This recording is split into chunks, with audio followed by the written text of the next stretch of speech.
திருவள்ளூர் அருகே ஸ்ரீ பொன்னியம்மன் கோவில் தீமிதி திருவிழா வெகு விமர்சையாக நடைபெற்று இதில் திரளான பக்தர்கள் கலந்து கொண்டு சுவாமி தரிசனம் செய்தனர். திருவள்ளூர் அடுத்த கொப்பூர் கிராமத்தில் புகழ்பெற்ற ஸ்ரீ பொன்னியம்மன் கோவில் ஆண்டுதோறும் ஆடி மாதத்தில் தீமிதி திருவிழா வெகு விமர்சையாக நடைபெற்று வருகிறது. இந்த ஆண்டு தீமிதி திருவிழா கடந்த 2ஆம் தேதி கொடியேற்றத்துடன் தொடங்கி 10 நாட்கள் நடைபெற்று விழாவையொட்டி கோவில் முழுவதும் வண்ண விளக்குகளால் அலங்கரிக்கப்பட்டு தினமும் அம்மனுக்கு சிறப்பு பூஜைகள் நடைபெற்றது. விழாவில் முக்கிய நிகழ்வான தீமிதி திருவிழாவையொட்டி ஸ்ரீ பொன்னியம்மனுக்கு பல்வேறு அபிஷேக அலங்காரங்கள் நடைபெற்றது. பின்னர் அம்மன் சிறப்பு அலங்காரத்தில் பக்தர்களுக்கு அருள் பாலித்தார்.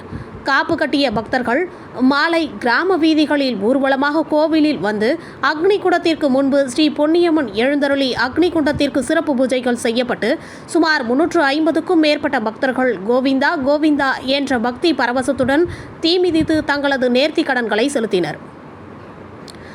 இதில் கொப்பூர், பாப்பரம்பாக்கம், அரண்வாயல் உள்ளிட்ட பல்வேறு கிராமங்களை சார்ந்த ஏராளமான பக்தர்கள் கலந்து கொண்டு சுவாமி தரிசனம் செய்தனர்.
அட்ரஸ் சொல்லிவிட்டு